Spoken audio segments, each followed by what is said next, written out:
대리기사 딸이랑 우리 아들을 결혼시킬 순 없습니다. 체면이 말이 아니에요.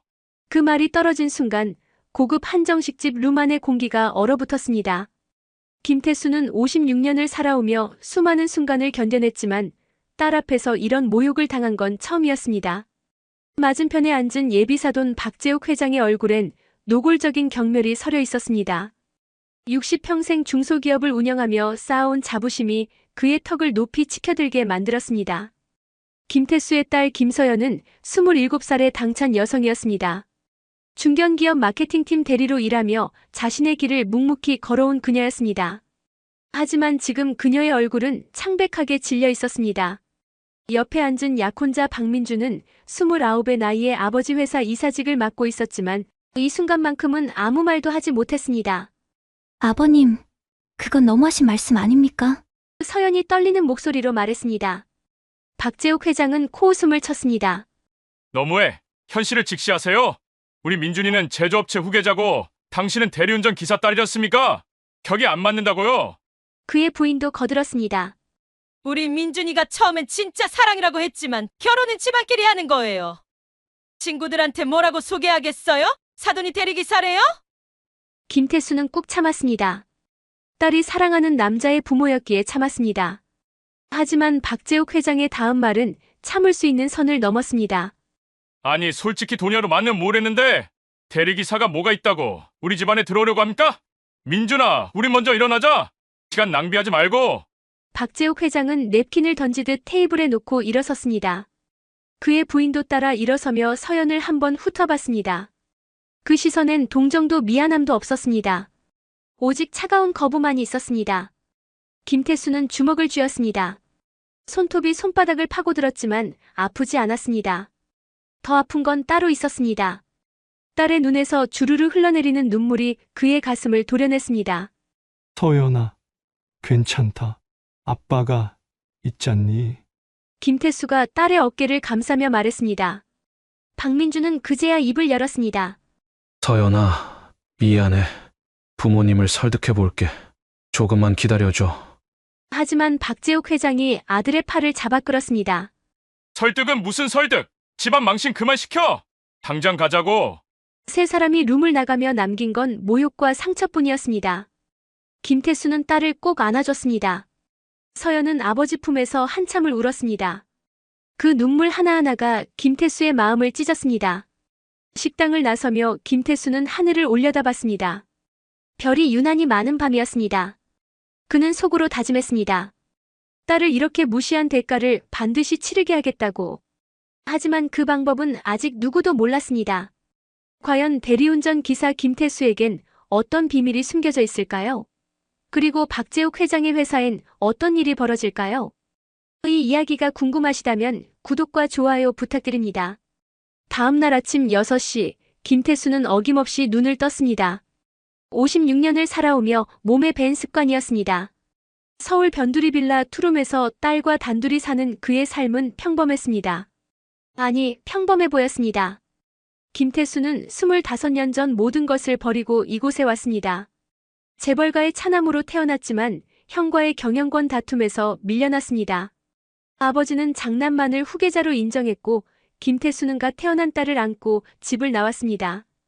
당시 아내는 출산 후유증으로 세상을 떠났고 그는 홀로 딸을 키우기로 결심했습니다.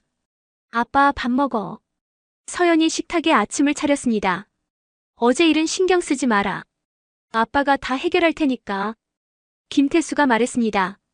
서연은 고개를 저었습니다. 아빠는 아무 잘못 없어. 내가 무능해서 이런 거야. 무슨 소리냐? 너만큼 잘난 딸이 어딨니? 김태수는 딸의 머리를 쓰다듬었습니다. 아침을 먹고 김태수는 대리운전 일을 나갔습니다. 낮엔 주로 골프장이나 회식 장소로 손님을 모셨습니다. 밤엔 술 취한 사람들의 차를 운전해줬습니다. 힘든 일이었지만 그는 한 번도 불평하지 않았습니다. 딸만 잘 키우면 됐으니까요. 오후 3시쯤 그의 휴대폰이 울렸습니다. 오랜 친구 이철수 회장이었습니다. 대기업 건설사를 운영하는 그는 김태수의 과거를 아는 몇 안 되는 사람이었습니다. 태수야, 소식 들었다. 박재욱이란 작자가 내 딸한테 그랬다며? 형님도 아시네요. 김태수가 쓴웃음을 지었습니다. 그 인간 내 거래처 중 하나야. 당장 손 떼라고 할까? 아닙니다. 제가 알아서 할게요. 내 성격에 가만히 있을 리 없지. 필요한 거 있으면 언제든 연락해. 전화를 끊고 김태수는 잠시 생각에 잠겼습니다. 25년간 숨죽이며 살아왔지만 이젠 달랐습니다. 딸을 위해서라면 무엇이든 할 수 있었습니다. 그는 오래전 정리해둔 명함 한 장을 꺼냈습니다. 투자회사 대표 김태수. 그가 숨겨온 또 다른 정체였습니다.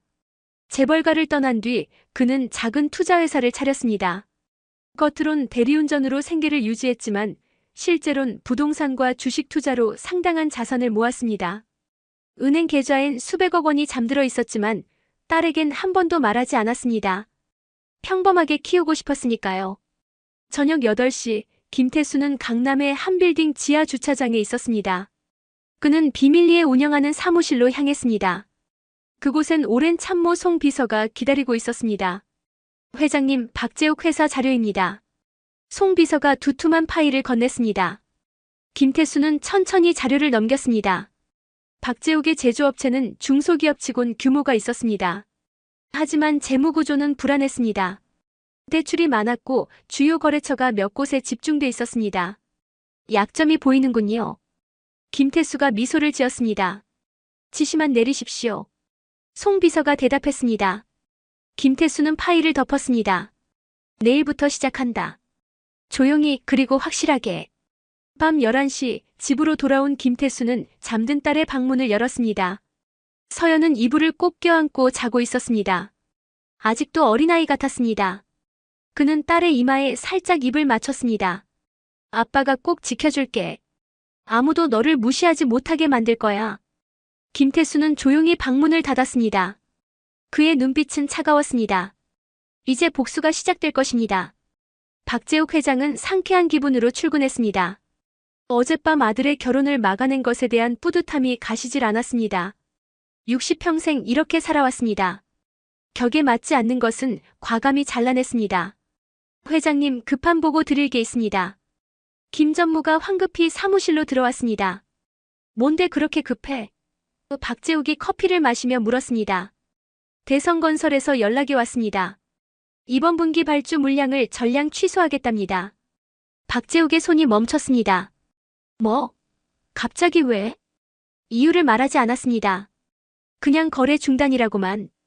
대성건설은 박재욱 회사의 최대 거래처였습니다. 전체 매출의 30%를 차지하는 곳이었습니다. 갑자기 거래를 끊는다는 건 말이 안 됐습니다. 내가 직접 통화해보겠어. 이철수 회장님께 전화 연결해. 박재욱이 지시했습니다. 하지만 이철수 회장은 전화를 받지 않았습니다. 비서를 통해 전해진 말은 단 한마디였습니다. 더 이상 거래할 의사가 없습니다. 박재욱은 이해할 수 없었습니다. 지난주까지만 해도 아무 문제가 없었는데 갑자기 왜 이러는지 알 수 없었습니다. 하지만 이건 시작에 불과했습니다. 점심 무렵 두 번째 악재가 터졌습니다. 주거래은행에서 대출 만기 연장을 거부했다는 통보였습니다. 50억 원의 대출금을 한 달 안에 갚으라는 것이었습니다. 이게 무슨 소리야? 매년 자동 연장됐잖아. 박재욱이 소리쳤습니다. 은행 측에서 회사 신용도가 떨어졌다고 합니다. 재무이사가 떨리는 목소리로 보고했습니다. 신용도? 우리 회사가 멀쩡한데 무슨 신용도가 떨어져? 하지만 설명을 들어보니 이상했습니다. 누군가 은행에 박재욱 회사의 부실 정보를 흘린 것 같았습니다. 물론 사실무근이었지만 은행은 이미 마음을 굳힌 듯 보였습니다. 오후 3시 세 번째 소식이 날아왔습니다. 신규 투자자로 예정됐던 펀드에서 투자 철회를 통보했습니다. 100억 원 규모의 투자였는데 아무런 이유 없이 취소됐습니다. 박재욱은 책상을 주먹으로 쳤습니다. 도대체 무슨 일이야? 하루아침에 이럴 수가 있나? 김 전무가 조심스럽게 말했습니다. 회장님, 이건 우연이 아닌 것 같습니다. 누군가 의도적으로. 의도적? 누가 감히 우리 회사를? 박재욱이 버럭 소리쳤습니다. 하지만 생각해봐도 떠오르는 사람이 없었습니다. 사업을 하며 적을 만들긴 했지만 이렇게까지 할 만한 사람은 없었습니다. 아니, 있을 리가 없었습니다. 저녁 6시 박재욱은 지친 얼굴로 집에 돌아왔습니다. 부인이 저녁상을 차렸지만 입맛이 없었습니다. 여보, 무슨 일 있어요? 부인이 걱정스럽게 물었습니다. 회사에 이상한 일이 생겼어. 갑자기 거래처들이 등을 돌리고. 에이, 일시적인 거겠죠. 당신이 얼마나 잘하는데요. 박재욱은 고개를 저었습니다. 이건 단순한 문제가 아니었습니다. 뭔가 큰 흐름이 자신을 향해 몰려오고 있었습니다. 그날 밤 박재욱은 잠을 이루지 못했습니다. 천장을 바라보며 계속 생각했습니다. 도대체 누가 왜 자신을 공격하는 걸까? 하지만 답은 나오지 않았습니다. 그는 아직 몰랐습니다. 자신이 어제 모욕한 대리운전 기사가 이 모든 일의 배우라는 것을. 사흘이 지났지만 상황은 나아지지 않았습니다. 오히려 악화됐습니다. 박재욱 회장은 매일 아침 출근하는 게 두려워졌습니다. 어떤 악재가 또 기다리고 있을지 알 수 없었으니까요. 월요일 아침 4번째 타격이 왔습니다. 협력업체 3곳이 동시에 계약 해지를 통보했습니다. 이유는 제각각이었지만 결과는 같았습니다. 더 이상 박재욱의 회사와 일하지 않겠다는 것이었습니다. 회장님, 생산 라인이 멈출 수도 있습니다. 공장장이 다급하게 보고했습니다. 당장 다른 업체를 알아봐. 박재욱이 고함쳤습니다. 하지만 쉽지 않았습니다. 업계에 소문이 돌기 시작했습니다. 박재욱 회사가 곧 망한다는 소문이었습니다. 누가 퍼뜨렸는지 알 수 없었지만 소문은 빠르게 번졌습니다. 화요일 오후 직원들 사이에서도 불안감이 퍼졌습니다. 월급이 제때 나올지 걱정하는 소리가 들렸습니다. 몇몇 핵심 인력은 이력서를 돌리기 시작했습니다. 의사님, 정말 회사가 위험한 건가요?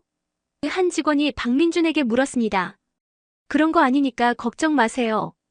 박민준은 애써 웃었지만 속은 타들어갔습니다. 그는 아버지의 사무실로 갔습니다. 박재욱은 서류 더미에 파묻혀 있었습니다. 얼굴엔 수염이 자라 있었고 눈은 충혈돼 있었습니다. 아버지, 도대체 왜 이러는 겁니까? 박민준이 물었습니다. 나도 모르겠다. 누군가 우릴 무너뜨리려고 하는데 누군지 알 수가 없어. 혹시 최근에 누구한테 원한을 산 적은? 박재욱은 고개를 저었습니다. 없어. 평소처럼 일했을 뿐인데. 하지만 박민준의 머릿속에 한 사람이 스쳤습니다. 김태수. 서연의 아버지. 하지만 곧 고개를 저었습니다. 대리운전 기사가 이런 일을 벌일 리 없었습니다. 수요일 아침 결정타가 날아왔습니다. 최대 고객사인 대한전자에서 납품 계약을 일방적으로 파기했습니다. 위약금도 기꺼이 내겠다는 통보였습니다. 이건 말도 안 됩니다. 김 전무가 소리쳤습니다. 계약서에 명시된 건데 어떻게? 그쪽에선 이유를 뭐라고 했나? 박재욱이 물었습니다. 품질 문제라고 합니다. 하지만 지난 10년간 한 번도 문제 없었던 부분인데.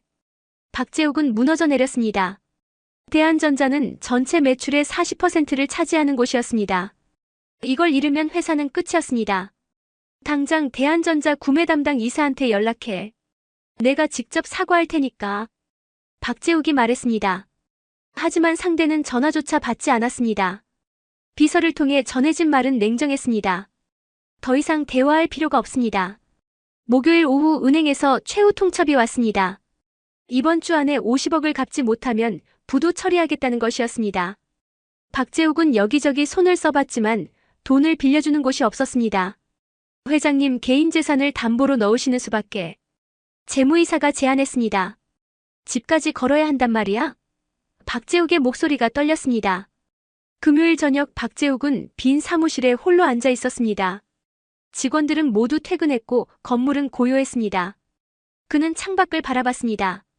일주일 전만 해도 모든 게 순조로웠는데 지금은 파산 직전이었습니다. 대체 누가? 왜? 박재욱은 머리를 감싸쥐었습니다.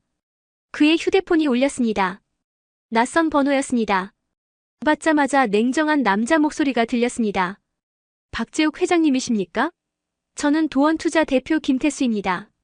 한번 만나셨으면 합니다. 박재욱의 심장이 쿵 내려앉았습니다. 도원투자. 업계에선 유명한 곳이었습니다. 조용히 기업을 인수하거나 무너뜨리는 것으로 알려진 곳이었습니다. 만나서 무슨 이야기? 박재욱이 떨리는 목소리로 물었습니다. 회장님, 회사 문제 말입니다. 내일 오전 10시 저희 사무실로 오시죠.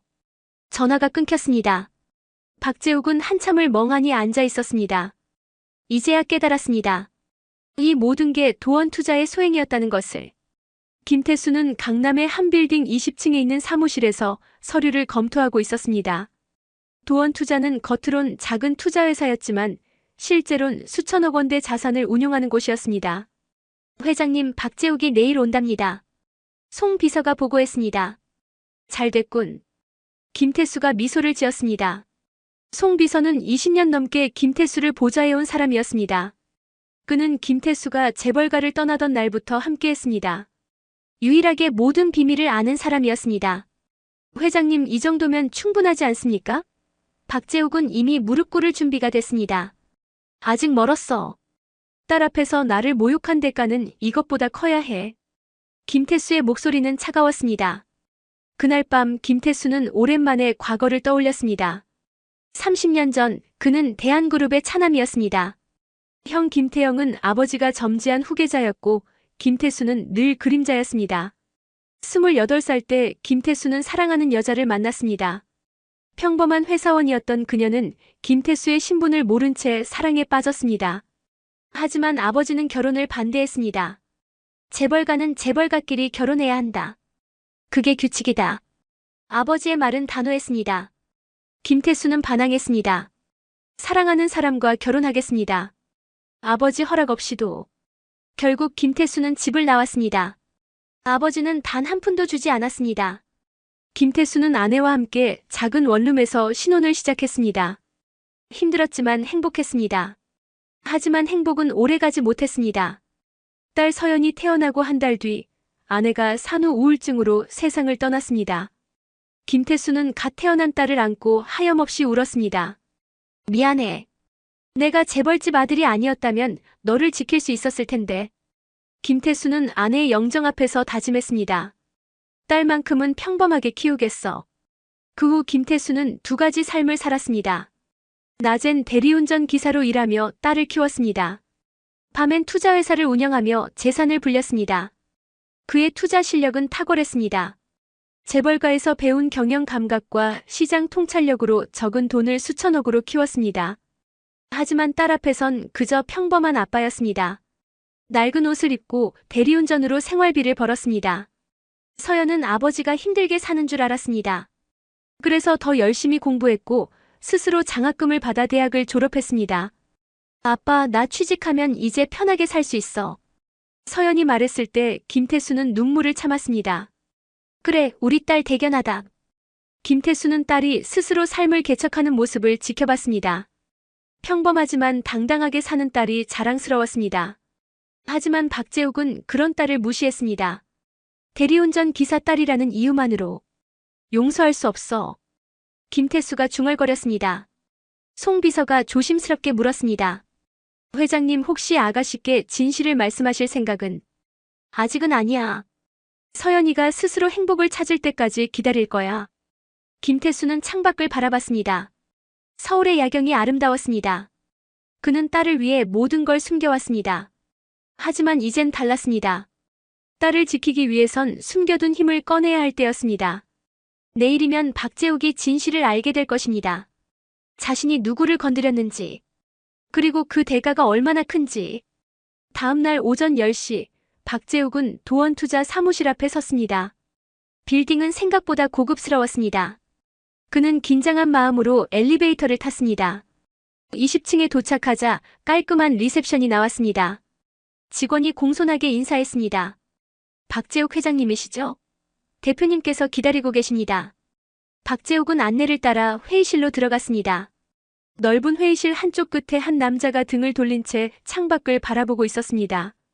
50대 중반으로 보이는 그 뒷모습이 묘하게 낯익었습니다. 앉으시죠.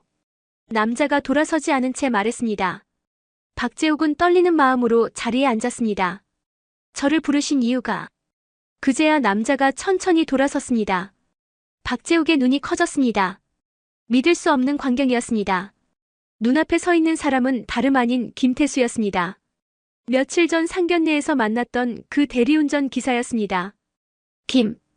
김씨? 박재욱이 더듬거렸습니다. 도원투자 대표 김태수입니다. 정식으로 인사드립니다. 김태수가 명함을 건넸습니다. 박재욱은 명함을 받아들고 멍하니 바라봤습니다. 도원투자 대표이사 김태수. 금융계에서 소문난 그 김태수가 대리운전 기사였다는 게 믿기지 않았습니다. 이게 무슨... 당신이 대리운전 기사 아니었습니까? 박재욱이 물었습니다. 맞습니다. 대리운전도 하고 투자회사도 운영합니다. 두 가지 일을 하면 안 되나요? 김태수가 미소를 지었습니다. 박재욱의 얼굴이 하얗게 질렸습니다.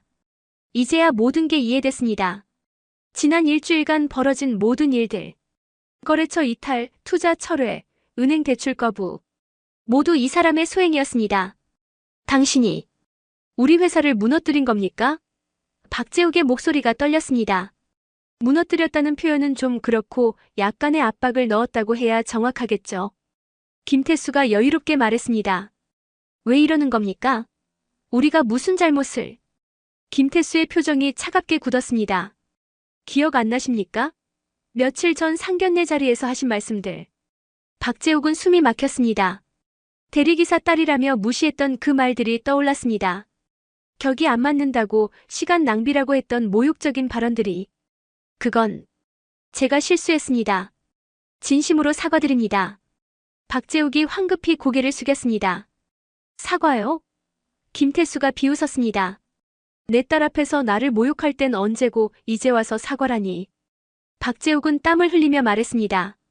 제발 용서해 주십시오. 제가 잘못했습니다. 회사가 무너지면 직원들은 어떡합니까?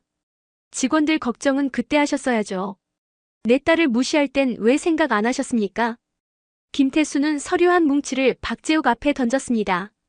여기 당신 회사 인수 계약서입니다. 사인하시죠. 박재욱은 서류를 펼쳤습니다. 눈앞이 캄캄했습니다. 회사를 헐값에 넘기라는 내용이었습니다. 시가의 10분의 1도 안 되는 금액이었습니다. 이건 너무합니다. 30년 동안 일궈온 회사인데. 박재욱이 애원했습니다. 선택은 두 가지입니다. 지금 사인하거나 다음 주에 부도나거나. 김태수의 목소리는 냉정했습니다. 박재욱은 무릎이 꺾였습니다. 자존심도 체면도 필요 없었습니다. 그는 고개를 조아리며 빌었습니다. 제발 한 번만 용서해 주십시오. 제가 잘못했습니다. 하지만 김태수는 고개를 저었습니다. 늦었습니다. 내 딸의 눈물을 닦아줄 순 없으니까요. 회의실 문이 열리며 송 비서가 들어왔습니다. 회장님, 다음 일정이 있습니다. 김태수는 자리에서 일어났습니다. 오늘까지 생각해보시고 연락 주십시오. 아, 참. 내일부터는 은행에서 가압류가 들어갑니다. 박재욱은 그 자리에 주저앉았습니다. 김태수는 뒤도 돌아보지 않고 나갔습니다. 박재욱은 빈 회의실에 혼자 남아 한참을 울었습니다. 그날 저녁 박재욱은 비틀거리며 집에 돌아왔습니다. 부인이 놀라 달려왔습니다. 여보, 얼굴이 왜 그래요? 무슨 일 있어요? 부인이 물었습니다. 박재욱은 소파에 털썩 주저앉았습니다. 끝났어. 다 끝났어. 무슨 소리예요? 대체 무슨 일이? 김태수. 그 대리운전 기사가 도원투자 대표였어. 그가 우리 회사를 무너뜨렸어. 부인의 얼굴이 하얗게 질렸습니다. 말도 안 돼. 대리운전 기사가 어떻게? 내가 직접 봤어. 그자가 모든 걸 계획한 거야. 우리가 상견례에서 무시한 게 화근이었어. 부인은 주저앉았습니다. 그럼 이제 어떡해요? 회사는요? 회사를 넘기거나 부도를 내거나 둘 중 하나야. 그때 박민준이 집에 들어왔습니다. 아버지의 침울한 표정을 보고 걱정스럽게 다가왔습니다. 아버지, 무슨 일이세요? 박재욱은 아들에게 모든 걸 설명했습니다. 김태수의 정체, 지난 일주일간의 공격, 그리고 회사 인수 압박까지. 박민준은 믿을 수 없다는 표정이었습니다. 그럼 서연이 아버지가 재벌이었단 말입니까? 재벌까진 모르겠지만 엄청난 부자인 건 확실해. 도원투자면 업계에서 유명한 곳이야. 박민준은 자책감에 얼굴을 감쌌습니다. 제가 서연이를 제대로 지키지 못해서. 지금 그게 중요한 게 아니야. 박재욱이 소리쳤습니다. 당장 회사가 무너지려고 하는데. 하지만 박민준은 다른 생각을 했습니다. 그는 서연에게 전화를 걸었습니다. 며칠간 연락을 끊고 지냈지만 이젠 진실을 알아야 했습니다. 서연아, 나야. 잠깐 만날 수 있을까? 서연의 목소리는 차가웠습니다. 무슨 할 말이 있어요? 내 아버지에 대해 알게 된 게 있어서. 아버지가 왜요? 만나서 이야기하자. 1시간 후에 우리 자주 가던 카페로 와줘. 전화를 끊고 박민주는 집을 나섰습니다. 부모는 말리려 했지만 그는 고집을 꺾지 않았습니다. 카페에서 서연을 만난 박민주는 조심스럽게 입을 열었습니다. 서연아, 내 아버지가 도원투자 대표라는 거 알고 있었어? 서연의 눈이 커졌습니다. 무슨 소리예요? 박민주는 지난 며칠간 벌어진 일들을 설명했습니다. 서연은 믿을 수 없다는 표정이었습니다. 아버지가 투자회사 대표라고요? 말도 안 돼요. 우린 평생 가난하게 살았어요. 하지만 사실이야. 우리 회사를 무너뜨린 게 내 아버지야. 서연은 혼란스러웠습니다. 아버지는 항상 대리운전으로 생계를 꾸리는 평범한 사람이었습니다. 그런데 재벌이었다니. 민준 씨, 이건 뭔가 오해일 거예요. 오해가 아니야. 내가 직접 확인했어. 서연은 자리에서 일어났습니다. 집에 가서 아버지한테 직접 물어볼게요.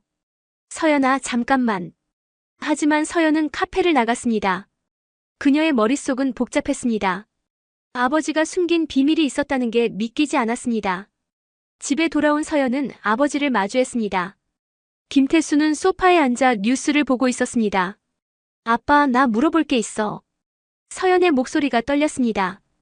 김태수는 딸의 표정을 보고 직감했습니다. 이제 숨길 수 없다는 걸. 무엇을 물어보고 싶니? 아빠가 도원투자 대표라는 게 사실이에요? 김태수는 잠시 침묵했습니다. 그리고 천천히 고개를 끄덕였습니다. 그래. 사실이다. 서연의 눈에서 눈물이 흘렀습니다. 왜 숨긴 거예요?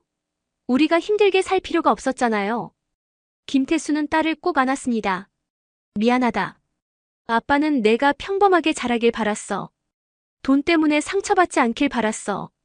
서연은 아버지 품에서 울었습니다. 그리고 깨달았습니다. 아버지가 자신을 얼마나 사랑하는지. 일주일이 흘렀습니다. 박재욱은 결국 선택을 해야 했습니다. 김태수가 제시한 조건을 받아들이거나 부도를 내거나 더 이상 버틸 수 있는 시간이 없었습니다. 월요일 아침 박재욱은 도원투자를 다시 찾았습니다. 이번엔 김전무와 변호사를 대동했습니다. 하지만 결과는 뻔했습니다. 협상의 여지가 없었습니다. 회장님의 결정이 뭡니까? 송 비서가 차갑게 물었습니다. 박재욱은 고개를 숙였습니다. 계약서에 사인하겠습니다. 송 비서는 서류를 건넸습니다. 박재욱은 떨리는 손으로 펜을 들었습니다. 30년간 일궈온 회사가 단 몇 분 만에 넘어가는 순간이었습니다. 사인을 마치고 나오는 박재욱의 뒷모습은 초라했습니다. 옆에 서 있던 김전무가 위로했습니다. 회장님, 다시 시작할 수 있습니다. 다시 시작이라. 박재욱이 쓴웃음을 지었습니다. 60 넘은 나이에 무얼 다시 시작하겠나? 회사로 돌아온 박재욱은 직원들을 모았습니다. 공장 직원부터 사무직까지 100여 명이 회의실에 모였습니다. 불안한 표정들이었습니다. 여러분께 말씀드릴 게 있습니다. 박재욱이 입을 열었습니다. 회사가 도원투자에 인수됐습니다. 웅성거림이 퍼졌습니다. 직원들은 놀란 표정이었습니다. 제가 무능해서 이런 결과를 초래했습니다. 진심으로 죄송합니다.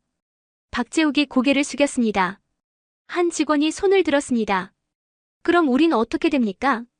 새 주인이 결정할 겁니다. 제가 할 수 있는 건 여기까지입니다. 박재욱은 회의실을 나왔습니다. 사장실로 돌아와 짐을 쌌습니다.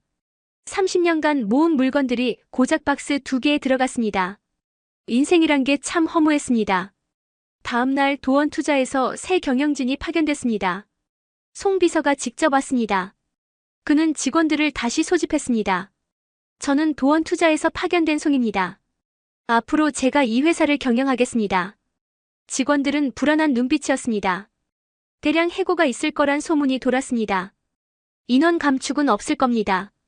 다만 무능한 임원 몇 명은 교체될 예정입니다. 송 비서가 말했습니다. 직원들은 안도의 한숨을 쉬었습니다.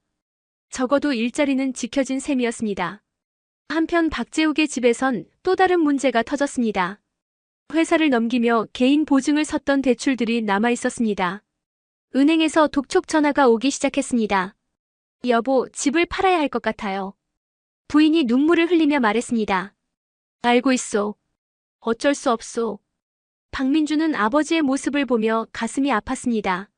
모든 게 자신 때문이었습니다. 서연과의 결혼을 고집하지 않았다면 이런 일은 없었을 것입니다. 그날 저녁 박민주는 다시 서연에게 전화했습니다. 서연아, 아버지 좀 만날 수 있을까? 제대로 사과드리고 싶어. 서연은 잠시 망설였습니다. 알았어요.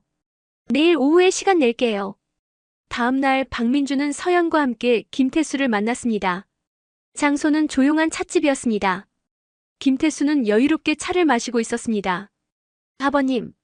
박민준이 고개를 숙였습니다. 죄송합니다. 제가 부모님을 제대로 설득하지 못해서. 김태수는 차를 내려놓았습니다. 자네 잘못은 아니야. 자네 부모가 문제였지. 하지만 회사까지 빼앗으시는 건 너무하신 거 아닙니까? 김태수의 눈빛이 차가워졌습니다. 너무해. 내 딸을 무시할 땐 생각 안 했나? 박민주는 할 말이 없었습니다. 김태수는 자리에서 일어났습니다. 자네 부모가 진심으로 뉘우칠 때까지 용서는 없네. 김태수는 찻집을 나갔습니다. 서연은 아버지의 뒷모습을 바라보며 복잡한 표정을 지었습니다. 아버지의 복수를 이해하면서도 민준이 안쓰러웠습니다. 한 달이 흘렀습니다. 박재욱의 집은 경매로 넘어갔고 가족은 작은 임대 아파트로 이사했습니다. 화려했던 삶은 순식간에 무너졌습니다. 박재욱은 하루아침에 모든 걸 잃었습니다. 박민주는 더 이상 이사가 아니었습니다. 새 경영진은 그를 평직원으로 강등시켰습니다. 아버지 덕에 높은 자리에 있었던 그는 이제 말단 사원이었습니다. 월급은 10분의 1로 줄었고 동료들의 시선은 차가웠습니다. 저 사람 전에 얼마나 잘난 척했는데 꼴 좋다. 직원들이 수군거렸습니다. 박민주는 참았습니다. 이게 자신이 치러야 할 대가라고 생각했습니다. 점심시간에도 혼자 구석에서 밥을 먹었습니다. 친구라고 생각했던 사람들은 모두 떠났습니다.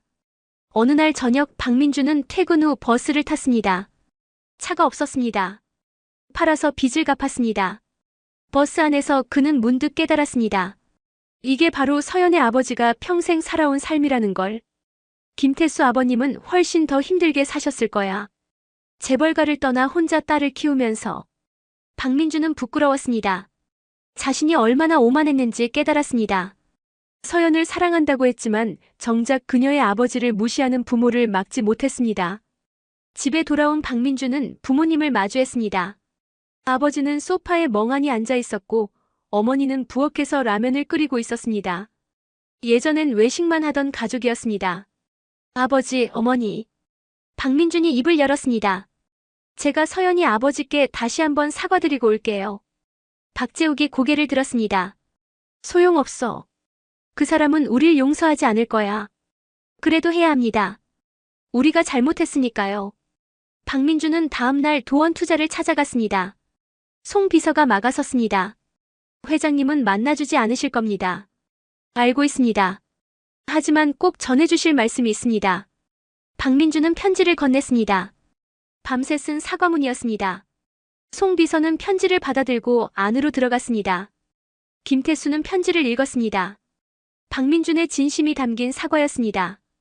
부모의 잘못을 인정하고 서연을 제대로 지키지 못한 것을 뉘우치는 내용이었습니다. 회장님, 어떻게 하시겠습니까? 송 비서가 물었습니다. 김태수는 잠시 생각하다가 말했습니다. 서연이한테 물어봐야겠어. 그날 저녁 김태수는 딸과 마주 앉았습니다. 서연아, 민준이한테서 편지가 왔다. 서연은 편지를 읽었습니다. 눈물이 났습니다. 민준의 진심이 느껴졌습니다. 아빠, 나 민준이를 아직 사랑해. 서연이 고백했습니다. 알고 있다. 김태수가 딸의 손을 잡았습니다. 민준이는 잘못이 없어. 부모님 때문에 고생하고 있잖아. 김태수는 한숨을 쉬었습니다. 내가 행복하다면 아빠는 괜찮아. 그럼 용서해 줄 거야? 서연의 눈이 반짝였습니다. 조건이 있다. 박재욱 부부가 직접 와서 사과해야 해. 며칠 후 박재욱 부부는 김태수의 사무실을 찾았습니다. 예전의 오만함은 온데간데 없었습니다. 두 사람은 김태수 앞에서 무릎을 꿇었습니다. 정말 죄송합니다. 저희가 무례했습니다. 박재욱이 머리를 조아렸습니다. 따님을 무시한 것 용서해 주십시오. 부인도 울먹였습니다. 김태수는 두 사람을 바라봤습니다. 진심이 느껴졌습니다. 그는 천천히 입을 열었습니다. 사람을 겉모습으로 판단하는 건 어리석은 일입니다. 앞으론 그러지 마십시오. 박재욱 부부는 고개를 끄덕였습니다. 김태수는 송 비서를 불렀습니다. 회사 경영권을 돌려주게. 딴 조건이 있네. 박재욱의 눈이 커졌습니다. 조건이라면 직원들을 함부로 대하지 마십시오. 그들도 모두 소중한 사람들입니다. 알겠습니다. 꼭 명심하겠습니다. 김태수는 미소를 지었습니다. 복수는 끝났습니다. 이제 새로운 시작이었습니다. 봄이 왔습니다. 벚꽃이 만발한 공원에서 서연과 민주는 손을 잡고 걷고 있었습니다. 두 사람은 다시 만나기 시작했습니다. 이번엔 부모의 반대 없이 온전히 두 사람만의 선택이었습니다. 서연아, 정말 미안해. 너한테 상처 준 거. 민준이 말했습니다. 괜찮아. 다 지나간 일이야. 서연이 미소를 지었습니다. 너희 아버지. 정말 대단하신 분이야. 나도 그렇게 살고 싶어. 서연은 아버지를 떠올렸습니다. 평생 숨죽이며 살았지만 딸을 위해선 무엇이든 할 수 있었던 사람. 진짜 강한 사람은 힘을 자랑하지 않는다는 걸 아버지가 보여줬습니다. 김태수는 혼자 벤치에 앉아 두 사람을 바라보고 있었습니다. 멀리서 지켜보는 것만으로도 행복했습니다. 딸이 웃고 있었으니까요. 회장님, 이제 아가씨께 진실을 다 말씀하셨습니까? 송 비서가 옆에 섰습니다. 어느 정도는. 하지만 다 말할 필요는 없어. 서연이가 평범하게 사는 게 내 바람이니까. 하지만 아가씨도 알 권리가. 나중에 서연이가 정말 필요할 때 알려주지. 김태수는 자리에서 일어났습니다. 산책을 하며 지난 삶을 되돌아봤습니다. 재벌가를 떠나 25년. 힘든 시간이었지만 후회는 없었습니다. 딸과 함께한 시간들이 모두 소중했습니다. 한 달 후 작은 예식장에서 서연과 민준의 결혼식이 열렸습니다. 화려하진 않았지만 따뜻했습니다. 양가 부모가 함께 자리했고 친구들이 축하해줬습니다. 박재욱은 김태수에게 다가와 손을 내밀었습니다. 사도님, 앞으로 잘 부탁드립니다. 김태수는 손을 맞잡았습니다. 우리 아이들 잘 지켜봅시다. 예식이 끝나고 피로연이 이어졌습니다. 서연은 아버지를 찾아왔습니다. 아빠, 고마워. 나 때문에 고생 많았지?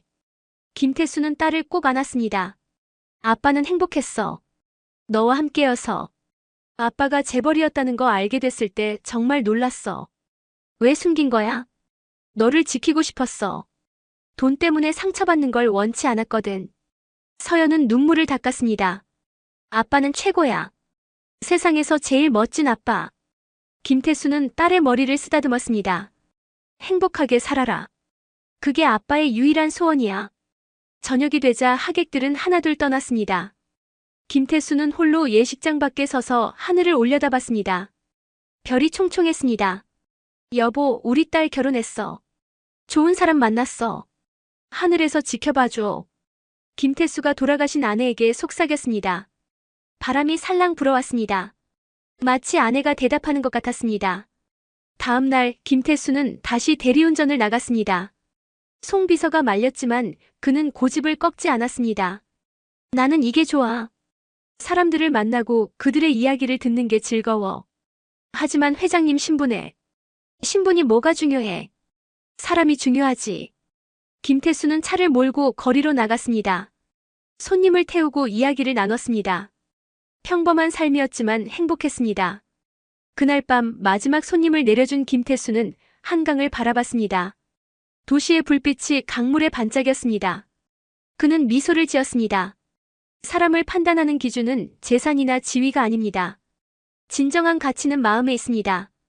약한 사람을 어떻게 대하는지, 자신보다 낮은 위치에 있는 사람을 어떻게 존중하는지. 그것이 진짜 인간의 품격을 보여줍니다. 김태수는 이 진리를 평생 실천하며 살았습니다. 딸에게도 가르쳤습니다. 그리고 박재욱에게도 깨우쳐줬습니다. 돈이 많다고 위대한 게 아닙니다. 권력이 있다고 존경받는 게 아닙니다. 진심으로 사람을 대하고 존중할 때 비로소 진짜 어른이 됩니다. 김태수의 이야기는 많은 사람에게 교훈을 남겼습니다. 겉모습으로 사람을 판단하지 마십시오. 누구나 자신만의 이야기가 있고 누구나 존중받을 가치가 있습니다. 오늘 이 이야기를 들어주셔서 감사합니다. 여러분도 주변 사람들을 소중히 대하며 살아가시길 바랍니다. 이 영상이 마음에 드셨다면 구독과 좋아요 부탁드립니다. 여러분의 소중한 댓글도 기다리겠습니다.